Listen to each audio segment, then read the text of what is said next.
stranger paid for my groceries, then disappeared without a word, but what I found out about them later left me speechless. You know those days where you wake up and just know the universe is going to kick you in the teeth? Yeah, that was me. 3 weeks ago, I was already on edge before I even stepped outside. The air felt heavier, the apartment felt colder, and my bank account, well, that thing had been gasping for air for months now. I'd been laid off 6 months earlier. Corporate restructuring. I called it a death sentence in slow motion. My savings had evaporated faster than I thought possible. My side hustles barely kept me afloat, and my fridge looked like it belonged in one of those before pictures in a diet commercial. Half a carton of milk, 2 limp carrots, and a jar of peanut butter I'd been rationing like it was liquid gold. That morning, I told myself I'd just grab a few essentials. Bread, eggs, maybe some cheap vegetables if they were on sale. I wasn't in the mood for luxury. My luxuries lately had been instant ramen instead of plain white rice. But when you're living on the edge, even small purchases feel like strategic military operations. The grocery store was only a 10-minute walk from my apartment, but that day, every step felt heavier. My shoes were worn down, my jacket was 2 winters out of date, and my shoulders carried that invisible weight you get when you're just tired of existing. I grabbed a basket, avoiding the carts because they made me feel like I was lying to myself as if I had enough money to fill one. I moved through the aisles like I was on a mission, sticking to my mental list. Bread, eggs, maybe pasta, nothing fancy. But here's the thing about grocery stores. They're designed to test your self-control. You see that jar of sauce you haven't had in months and suddenly your brain goes, hey, wouldn't it be nice to eat like a normal person for once? Before I knew it, my basket had a couple of unplanned items, some canned soup, a small bag of coffee, and a pack of cookies that I justified as a mental health purchase. By the time I got to the checkout line, my anxiety was simmering just under the surface. I could feel it in the way my palms were sweating and my heart rate spiked every time I saw the digital display add up someone else's total. I stood there, silently calculating what my total might be, then mentally crossing off items I'd put back if it got too high. The cashier was a girl in her early 20s with purple hair and an expression that said she'd rather be anywhere else. She gave me the usual retail greeting, scanned my items, and then read out the total. It was higher than I'd expected. Not by much, maybe $15 over my safe amount, but when your margin is razor thin, $15 feels like $1,500. My stomach sank. I could feel the people in line behind me starting to shift impatiently, the quiet sighs and subtle foot shuffles digging into my skin like needles. I fumbled with my wallet, pulling out my debit card and praying the transaction would just go through. But of course, the little screen flashed back at me with that dreaded message, declined. The flush of embarrassment hit me instantly. I could feel the heat rising in my face. I tried another card. Same result. My mouth went dry. I'm sorry, I stammered to the cashier. Let's put some things back. I reached for the cookies first because apparently my brain decided that dignity was less important than looking like I had priorities, and then the coffee. I was debating whether to give up the bread or the eggs when I heard a voice from behind me. I've got it. I turned, and there he was. Mid-30s, maybe early 40s. Tall, maybe 6 feet, with dark hair that looked like it had been neat earlier but was now just slightly messy, like he'd been running his hands through it all day. He wore a dark coat, nothing flashy, but clearly good quality, and a gray scarf. His eyes were tired. That's the only way I can describe them. Not sad exactly, but like they'd seen too much, carried too much. Before I could even respond, he stepped forward, pulled out his card, and nodded at the cashier. Added to mine. The cashier blinked, hesitated for a second, then scanned his card. Transaction approved. Just like that. I opened my mouth, ready to protest, to tell him I couldn't accept it, but he just gave me this small, almost absent smile. Not the kind you give when you're expecting gratitude or recognition, but the kind you give when you've already decided something and you're just, done. I managed to mumble, "Thank you. I don't even know your name." He didn't answer. He just picked up his own bag of groceries from the counter, gave a polite nod, and walked out of the store without another word. No dramatic flourish, no pay it forward speech, nothing.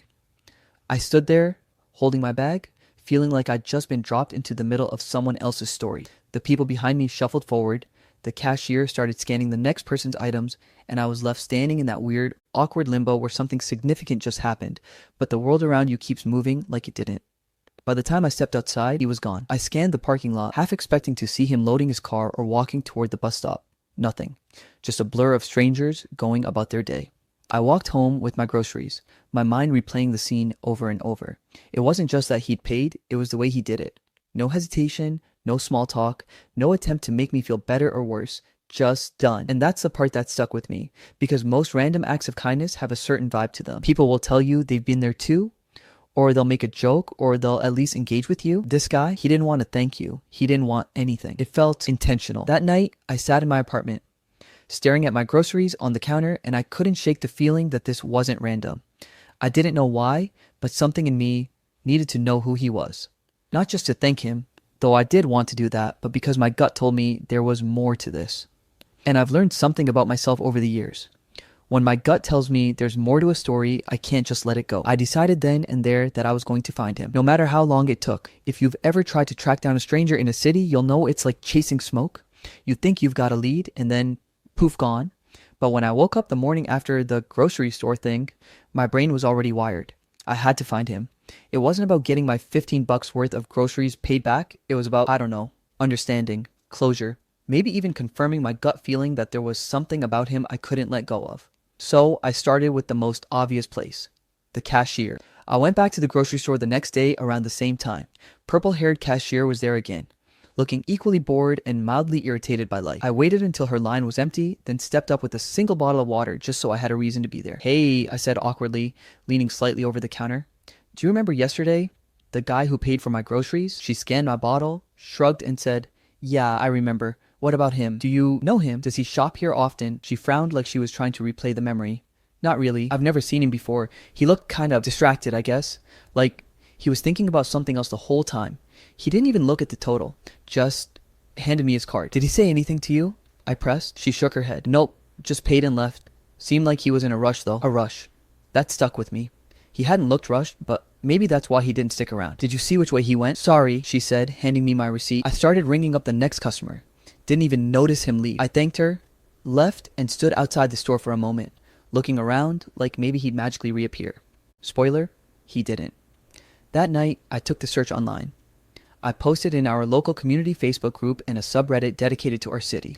Yesterday afternoon, around 3 p.m., at grocery store name, a man in his mid-30s to early 40s, dark hair, about 6 feet, wearing a dark coat and gray scarf, paid for my groceries without saying a word.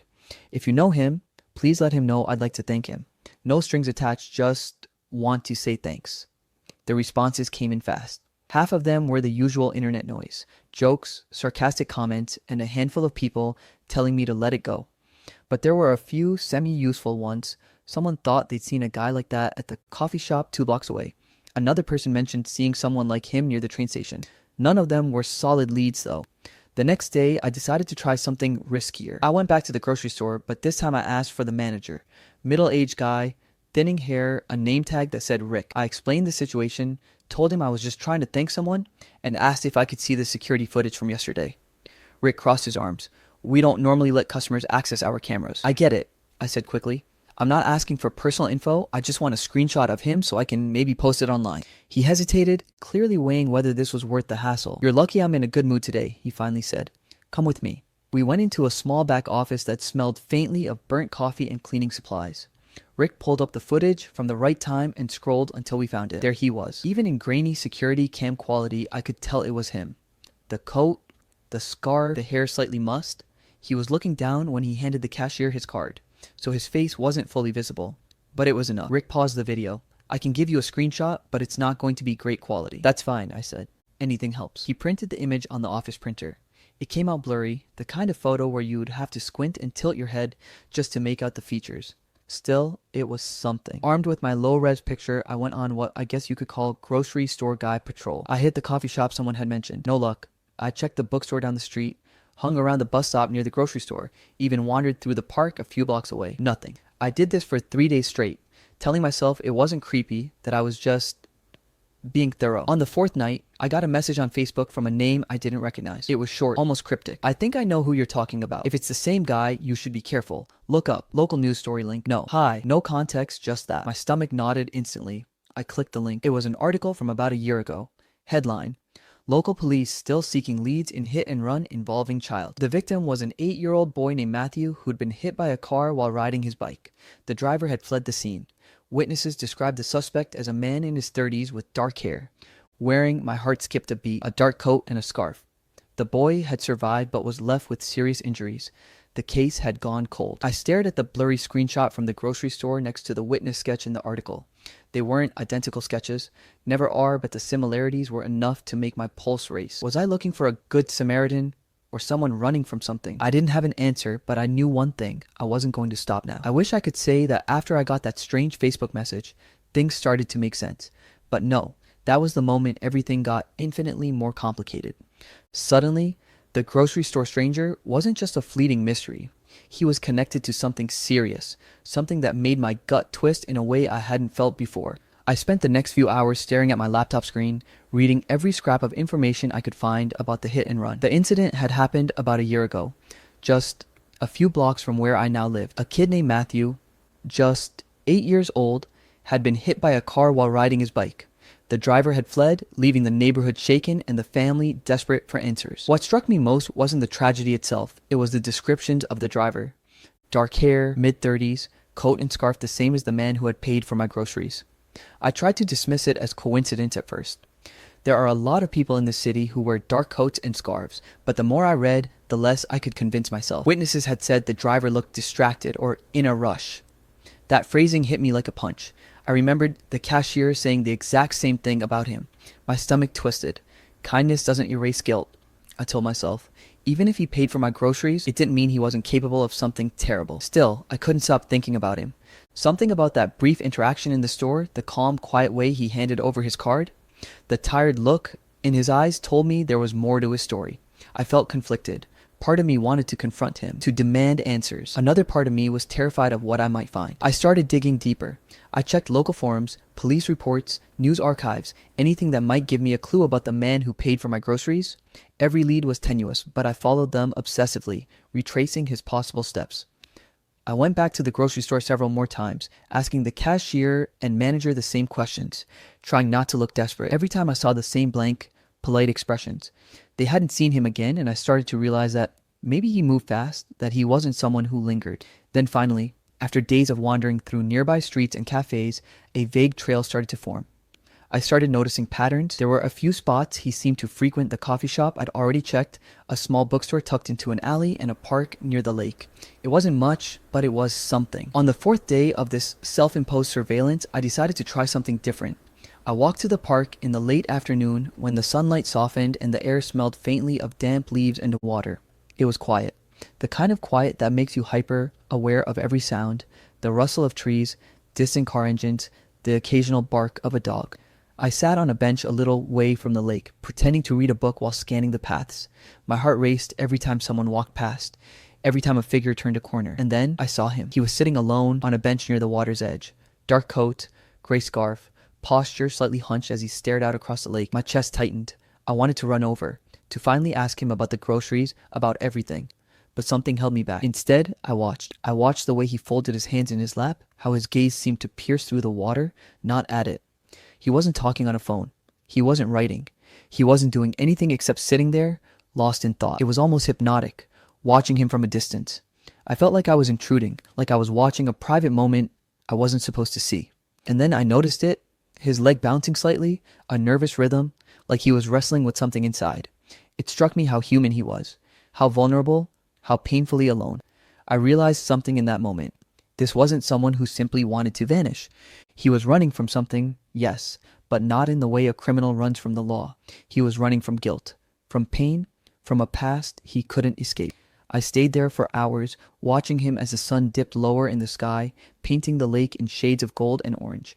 Every so often, he would shift, glance at his phone, then put it down again. I couldn't hear what he was thinking, couldn't know his story yet, but I felt this strange connection, like we were both caught in our own invisible struggles. It was getting dark when I finally decided to leave. I didn't approach him. I couldn't. Not yet. I had to understand more. Had to see if this was just kindness or if there was something deeper driving him. That night, I went home and pored over the newspaper archives again. I mapped out every detail I could find about the hit and run. The more I read, the more conflicted I felt. If he was involved, how much did he know? Did he see it happen? Did he feel responsible in a way he couldn't admit? Or was this just someone who had a moment of compassion in his life? Nothing more. Sleep was impossible. Every time I closed my eyes, I saw that bench, the lake, the silhouette of a man who carried so much weight I could almost feel it in my chest. The next few days were a blur of searching, watching, and waiting. I revisited cafes, bus stops, bookstores hoping for another glimpse, a second chance to speak. Sometimes I thought I saw him out of the corner of my eye, but every time, he disappeared before I could be sure. And then, finally, late one afternoon, he appeared again. Same park, same bench. This time, though, I was ready. I sat a little farther away in the shadow of a tree, pretending to read while studying him like he was a puzzle I needed to solve. He didn't notice me. He stared at the lake for what seemed like hours, lost in his own thoughts. I could see his hands trembling slightly when he shifted positions, the kind of subtle signs that told me he was holding something inside. I wanted to call out, to walk up and say something, anything. But I stayed put. There was a strange sense that approaching him too soon would ruin the authenticity of what I was witnessing. I needed to see him as he was, not as he presented himself to me in a moment of forced interaction. As the sky turned shades of pink and purple, I realized that this was more than a search for a man who had paid for my groceries. This was a search for truth about him, about the story behind those tired eyes, about why someone capable of kindness might carry shadows heavier than anyone could imagine. I didn't know what I'd find, and honestly, part of me was terrified of what that truth could be. But I also knew one thing for sure. I wasn't turning back now. Not when I was this close. Watching him from afar, I felt a strange mix of anticipation, fear, and curiosity. It wasn't just about gratitude anymore. It was about understanding the layers beneath that small act of kindness, about finding the story behind the man who vanished without a word and hoping that somehow the story wouldn't break me in the process. I'd spent days watching him, memorizing the way he moved, the way he held himself, the subtle tension in his shoulders when he thought no one was looking. But sitting there on my bench across from him in the park that afternoon, I realized that observation alone wasn't enough anymore. I couldn't just be a spectator.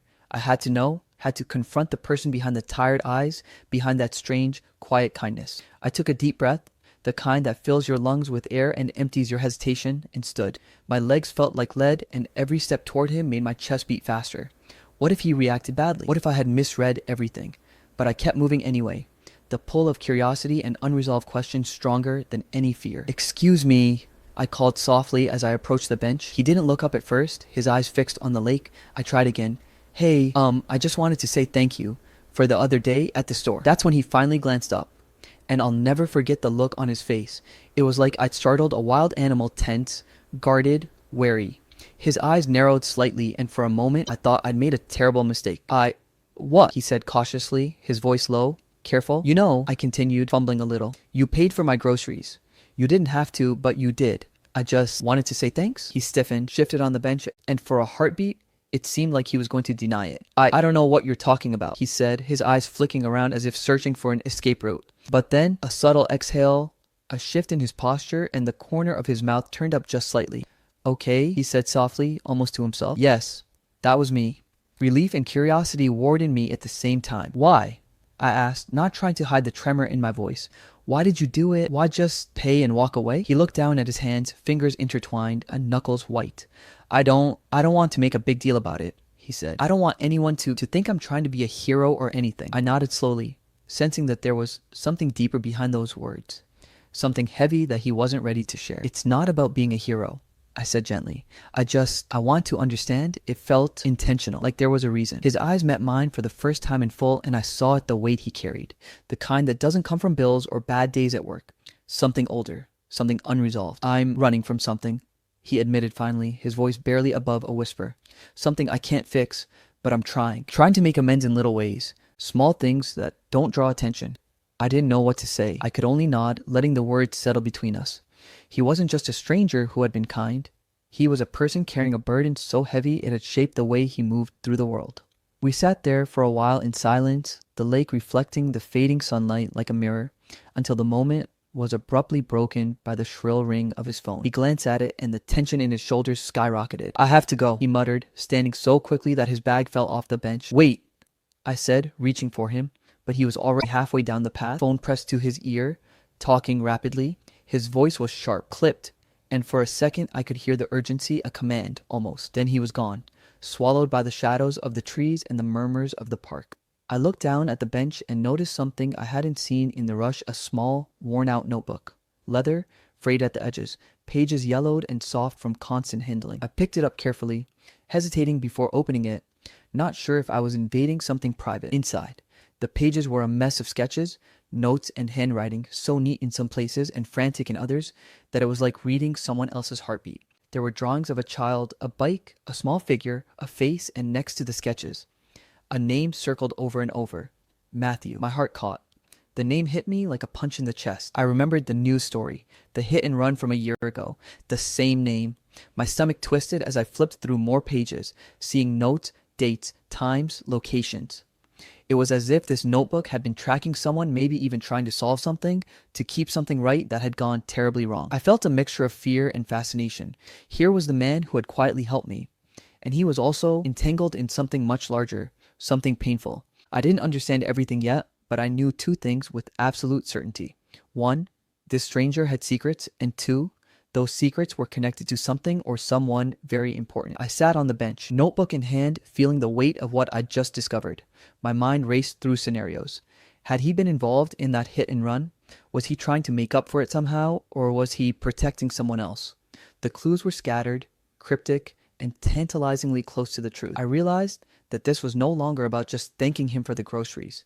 It was about uncovering the story behind those tired eyes, about understanding why someone capable of kindness would carry so much guilt and responsibility. I couldn't follow him that night. I didn't know where he had gone, and I didn't want to risk losing him entirely. But holding the notebook in my hands, I felt a strange sense of purpose. I had a lead now, a connection, and something tangible to work with. I tucked the notebook into my bag carefully, as if it were a fragile piece of evidence. Every page, every scribbled note felt like a step closer to understanding him, to understanding why he had done what he did. As I walked home, the city lights flickering on one by one, I couldn't shake the feeling that everything was about to change. The stranger, the notebook, the mysteries in between, they were all threads in a story that I had been pulled into, willingly or not. And I knew, with that strange mix of excitement and fear in my chest, that I wasn't going to let go until I had the answers. I spent the entire night poring over that notebook, my apartment lit only by the pale glow of a single desk lamp. I couldn't stop turning pages, reading the hurried handwriting, the sketches, the dates, the notes. Each page felt heavier than the last, like I was holding someone else's guilt in my hands. I couldn't explain why, but I felt sort of connected, not just to him, but to the story that the notebook was quietly telling. There were dozens of sketches of a small boy on a bicycle, notes scribbled beside them. Safe today, parents worried, check school pickup. Dates marked out, sometimes with little ticks, sometimes with a circle around them. At first, I didn't recognize the significance, but then my stomach dropped. Matthew. The same Matthew from the hit and run article, the child who had nearly died. And then it hit me, a personal connection I hadn't realized before. My nephew, Alex, had often mentioned Matthew as his best friend. They'd been inseparable since kindergarten. Two kids who lived on the same street, rode their bikes together, shared comic books and secrets. My mind raced, piecing it together. The grocery store stranger wasn't just tied to a random case, he was tied to my family, albeit indirectly. I felt a knot tighten in my chest. My curiosity had become something bigger than I ever expected. I wasn't just watching someone's life unfold, I was part of a story that connected to people I cared about deeply. And now I had to know the truth. The notes in the notebook started making more sense after I slowed down. This wasn't a vigilante's journal. It wasn't someone plotting revenge or hiding from the law. The stranger had been tracking something, someone, and it became clear he wasn't the driver. He'd been trying to find out who had caused the accident, following leads, checking places, watching, making sure the child and family were safe. There were even entries about sending money anonymously, leaving parcels at the family's doorstep, small gestures that no one could trace back to him. Check if they need groceries, one note read. Another, today's tuition payment covered. I sat back in my chair, blinking at the page. He'd been helping the victim's family for months, even years, without them ever knowing who he was. The more I read, the more I understood the depth of his guilt. And then came the final shock. There were notes about the driver, or rather, the real culprit. It was written plainly, almost painfully. It was my brother. I can't let anyone know. I need to protect him. But I will make this right. My mind reeled. The stranger had been carrying the burden of his sibling's crime all this time. He had felt responsible, not because he caused the accident, but because he was family, and he had the means and the conscience to try and make amends in ways no one could ever connect to him. I leaned back in my chair, trying to process it all. Here was a man who had paid for my groceries without a word, not out of showmanship or ego, but because he genuinely wanted to do something small, something good. And behind that small act of kindness was a lifetime of quiet heroism, sacrifice, and unbearable guilt. I had to see him again, not to accuse, not to interrogate, but to understand and, if possible, offer some kind of connection. Somewhere along the way, I realized that the notebook wasn't just a record of his actions. It was a plea, A silent call for someone to see him, to see the struggle he had carried alone. I decided to take the notebook with me the next time I went to the park. I wasn't sure why, maybe so I could show him that I understood, that I knew he wasn't just some anonymous stranger, that his efforts mattered. Maybe it was just a way to feel closer to a story that had somehow pulled me in and refused to let go. The next afternoon, I returned to the same park, heart hammering in my chest. The lake sparkled under the sun, ducks gliding lazily across the water, kids laughing somewhere in the distance, and there he was, the same bench, same posture, same quiet tension. My pulse quickened. I approached cautiously this time, notebook in hand. "Hey," I called softly. He looked up, startled, eyes narrowing. He was ready to flee, but I held up the notebook. "I know who you've been helping. I know what you've been doing." His reaction was immediate. A flash of panic followed by disbelief. You saw this?" he asked, voice tight, like he'd been caught in the act of exposing his own heart. I nodded slowly. "I did. And I understand why you've been quiet. I understand why you've carried this alone. But I also think maybe it's time someone knew, not to accuse, not to blame, just to see that you've been doing something incredible." He looked down at his hands, trembling slightly, and then back up at me. There was a vulnerability there I hadn't seen before, a fracture in the wall he had built around himself. I wasn't supposed to be seen," he whispered. "I wasn't supposed to matter. I was just trying to make things right in ways that wouldn't hurt anyone else." I stepped closer, keeping my voice calm, gentle. "You've been protecting your sibling, sure, but you've also been protecting a family, a child, a life. You didn't cause the harm, but you've been trying to fix it anyway. That's more than most people could ever do." Tears glistened in his eyes, and for the first time, I saw someone not hiding behind fatigue or fear, but simply human, flawed, courageous, carrying more guilt than anyone should have to bear. "I wanted to stay anonymous," he admitted finally. "I didn't want recognition. I didn't want anyone involved, but it's exhausting. Living like this, trying to do good while hiding everything else. I thought maybe one day someone would understand." "I understand," I said quietly. "And maybe it's time the truth came out. Not to punish, but to finally set things right. You've been carrying this alone for too long." He shook his head slightly, hesitating. "I can't. It's my brother. I can't betray him. But I want to do the right thing." We sat there in silence for a long time, the lake reflecting the sky's shifting colors. I didn't push. I didn't judge. I just let him speak when he needed to. Let the weight of his story fill the space between us. And then I realized something important. The man who had paid for my groceries wasn't just a stranger. He was someone who had quietly devoted himself to making amends, protecting innocence, and carrying guilt that wasn't entirely his. He had been acting out of conscience, courage, and a deeply human desire to do good despite circumstances he couldn't control. Holding the notebook, watching him struggle with the choice between family loyalty and moral responsibility, I felt a strange mix of awe and empathy. Here was someone who had committed no crime but had spent years living as if he had, trying to make the world right in small, almost invisible ways. I knew then that this story wasn't just about a stranger paying for groceries. It was about the layers beneath kindness, the hidden burdens people carry, and the quiet heroism that often goes unnoticed. And more than anything, it was about understanding, about seeing someone fully, without judgment, and realizing that even small acts can carry the weight of 1,000 unspoken stories. That day, I decided that I wouldn't just watch anymore. I would help him in whatever way I could, to bring the truth into the light, not to destroy, not to accuse, but to heal. And I knew that when the time came, he would finally have someone by his side who understood the truth, who saw him for everything he had done, and who could help him carry the burden he had carried alone for far too long. I don't know exactly when I realized I couldn't wait any longer. Watching him from afar, reading his notebook, piecing together the fragments of life burdened by guilt and secrecy, it was one thing to know the story in my head. It was another to bring it into the light, to step into it with him. I went back to the park one late afternoon, just as the sun was dipping toward the horizon, casting long, golden reflections across the lake. The air was crisp with the faint scent of autumn leaves, and for the first time, I felt a strange sense of anticipation, like something was about to change permanently. He was there, of course, the same posture, the same quiet intensity in his gaze. But this time, he wasn't alone in my thoughts. I had a plan, or maybe just a resolve. I wasn't going to accuse him. I wasn't going to demand anything. I was going to offer compassion, understanding, and a way forward. "Hey," I called softly, stepping onto the path leading to the bench. He looked up, startled, eyes flickering with the usual caution, the tension I had grown to recognize over these weeks. "I know you've been carrying something," I said gently, slowing my pace, "and I think it's time we talked. Not to accuse, not to judge, but to figure out a way forward together. He tensed immediately, his hands tightening in his lap. I could see the invisible walls he had built around himself begin to rise. I can't, he said, voice low, almost trembling. If I tell the truth, it could ruin everything. My family, my brother, I can't. I stepped closer, careful to give him space but not retreat. I know. And I'm not asking you to take the fall. I'm asking you to help. Help me, help the family, help the kid, help yourself. You've been carrying this burden alone for years. You don't have to anymore. He looked down at his hands, voice breaking. I've spent so long trying to make things right in secret. Paying bills, leaving groceries, sending money, trying to fix it without anyone knowing. But it's never enough. I can't undo what happened. You can't change the past, I said softly, sitting on the bench a few feet away. But you can change the future. You can help bring the real person responsible to justice. And you can make sure the family knows the truth, that someone cares, that someone's been looking out for them all this time. He swallowed hard, eyes glistening.